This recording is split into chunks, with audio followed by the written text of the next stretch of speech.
Hey y'all, welcome back to another Teen Book Babble. I'm Hayley, and today I'm going to be talking about Ghost Roast, written by sisters Shawnelle and Shawneé Gibbs, and illustrated by Emily Cannon. This book takes place in New Orleans, one of the USA's most haunted cities, which makes it the perfect setting for a book about ghosts. Ghost Roast is about high school student Chelsea, who is desperate to fit in at school. When she was younger, she was kind of the weird kid because people knew her dad worked as a paranormal removal expert, which is a fancy way of saying ghost hunter. When she got to high school after her parents' divorce, she distanced herself from her dad's work enough that she was able to make friends who didn't know what he did and couldn't make fun of her for it. And most importantly, at least to Chelsea, those new friends were the popular kids at school. Of course, Chelsea still loves both her parents, but her social life is really important to her, and she wants to be more than the weird kid with the ghost hunting dad. One day, though, her dad makes a commercial and puts it online. The video starts to go viral, and soon, most of Chelsea's school has seen it and thinks it's hilarious. But Chelsea thinks it's super embarrassing. Later that night, Chelsea and her friends go to a party in a cemetery, a party that gets busted by the police, and they all end up in a jail cell. Chelsea's dad comes to bail her out, and when he picks her up, everyone finds out her dad is the guy from the ghost commercial. To make things worse for Chelsea, her parents are furious and are punishing her by having her work with her dad for her entire summer. So obviously she's really upset, but she's going to listen to her parents to gain her freedom back.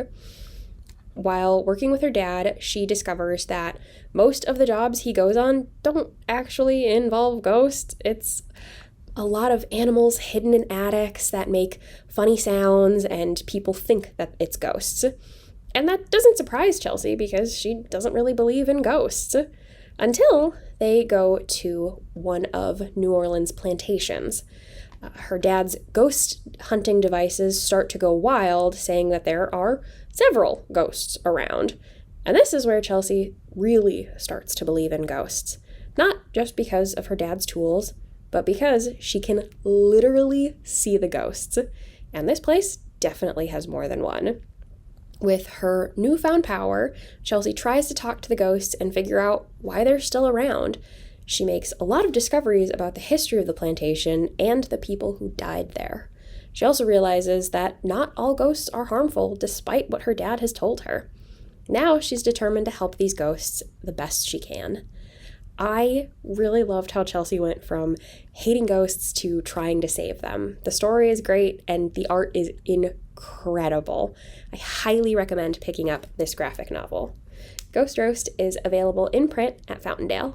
Hello, I'm Freya. I'm a teen services specialist here at the Fountaindale Library, and I am here to talk about Let Me Out. Let Me Out is a graphic novel with author Emmett Nahil and gorgeous, gnarly illustrations by George Williams. So Let Me Out follows a group of queer teens who are outcasts, of course, and they find themselves in bigger trouble than usual when they are blamed by the sheriff, who really has it out for them. He blames them for the death of the pastor's wife in town and the demonic activity surrounding it, this being a nice little cult, dark magic kind of book. It had excellent characters that feel like you already know them as soon as you start the first page. These characters feel really realistic. They know when to take action. They hide things from their parents sometimes. Sometimes they know when they need to tell the truth to their parents. I really enjoy the choices they make and when, and I really, really enjoyed the villain of this book and the twists that come with it. I was just begging to see the twists, and they all happened exactly as I was hoping. I really recommend this for fans of like nostalgic horror, stuff like Stranger Things. And I recommend it for people that really like gory graphic novels and deals with the devil. So going with that, This book is definitely for a more mature audience. This book, as you can kind of see from the front page, it is a gory book. It contains a lot of violence, and it also contains, with the characters being queer outcasts, in the 80s, these characters do experience a decent amount of transphobia. So be wary if those are two things that you can't handle. This book may not be for you, but otherwise I would absolutely recommend that you check out Let Me Out. You can find it in the teen area just outside the Vortex with the other graphic novels. Thank you so much. I hope you check it out. Bye. Hello everybody, my name is Desmond and I am a teen specialist here at Fountaindale Public Library.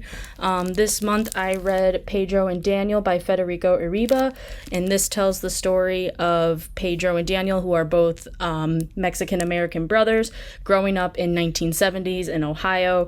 Through it they experience an abusive household, and they are two of many siblings, but specifically the book focuses on the bond that these two brothers have specifically, following their story of coming out, how Pedro goes to college to study, meanwhile Daniel goes into priesthood. One of the things that I absolutely adored about this book is the fact that they have, as it's called in Spanish, dichos, or sayings that are translated. Some of them are translated, some of them are not, but they're written in Spanish. So the book has some amazing little sayings that reveal, quite honestly, the intelligence of these characters. They are kids. They are growing up in an abusive household, and still you see this intelligence and brotherhood shine through all of that, which I found to be absolutely wonderful. This book was actually published in 2024 in March, and this is the author's debut novel, and it is actually a book that is based off of his real-life brother, who is actually named Daniel. That's who the character Daniel is a stand-in for. The book is just absolutely wonderful. The first part consists of 16 stories that show their time growing up. The middle is basically told in alternating chapters. Not the middle. The next part is told in alternating chapters from Daniel and Pedro, and basically their experiences growing up into adulthood. You can find this book. I highly recommend it. You can find this book in the Teen Vortex, or the Teen Space, I should say. And I would highly recommend you give this a try. Again, it's a book that deals with very sensitive topics such as suicide, racism, abuse. So if any of that triggers you or is too much to deal with, I understand, then this book might not be for you. But if you can, I would highly recommend reading this book. It is absolutely phenomenal. That is all for my book Babble in May. Thank you so much. Hello, Mog Fanatics. I'm Alex Garcia, Teen Services Assistant at Fountaindale Public Library. I did what I swore I'd never do in my life. I read a sports manga. Of course, there's only one way I would consume such filth. Of course, it has romance stapled onto it. This more in one way heart-racing graphic novel by Negi Haruo is called Blue Box. It follows Taiki Inomata, our main dude. He's our main dude. He's the guy that we're going to be following the entire time. He's what we call at Badman. He's not the worst. He definitely has potential, but he is a person that is trying to live up to expectations of other people being a lot better than him.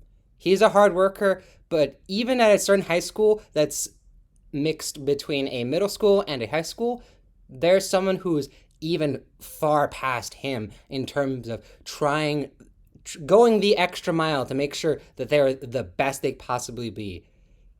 That person is Chitsatsu Kano, and she's the complete baseball star everyone wishes they could be. And that popularity that comes with that and the amount of skill makes it very unlikely that he's going to get the girl.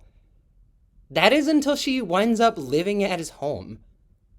So I loved Blue Box. Blue Box is really cool. I enjoyed the mixture of always wanting the classic everyone's trying to put their hardest into something, and you get as much as you put into it, and that can either be complete willpower or friendship in terms of mangas where, oh, friendship wins the day, or friendship gets you that extra shot that you weren't going to get in this. And that happens quite a bit here, but that's just the nature of it, which is understandable. Our main guy Taiki is very, very sweet. He tries to go out of his way to think about Kano's feelings. A lot of the time a lot to his own detriment, which is very unfortunate, but it's very, very funny when other people start messing with him in regards to it. There's our second main girl. Her name is Hina. She is the classic bully the person that you like, but don't make your feelings known until it's too late, and then you regret that, and then you regret not saying something. We also have our main homie, that is how I will refer to him as Ko. He is just your bro. He's always there. He gives you advice. He might put you down a little bit. It's like, bro, you don't have any chance. Just give up. She's like the most popular girl at school. But through continuing on to pursue this, he starts being more supportive of his friend and seeing him like, wow, you are actually doing it. Great job, friend. And that's the role that he has so far. I haven't gotten to the point so far whether or not he will end up having his own story, or if this will just be mainly a kind of a triangle. But our last character that I wanted to mention was Kengo Haru. He's our main anti-homie. He is our competitive rival who knocks at him a little bit, and you can probably understand why when he refers to our main girl as Chi, a nickname, which is really weird in this day and age, and might be a little like concerning if you're Taiki and the girl that you like is hanging around with another guy. May or may not stay the same. But I really enjoyed this. I'm really looking forward to getting to the part where, I don't want them to be friends, but maybe I'll get thrown for a curveball. You can find Blue Box in print at Fountaindale Public Library, just outside the Vortex.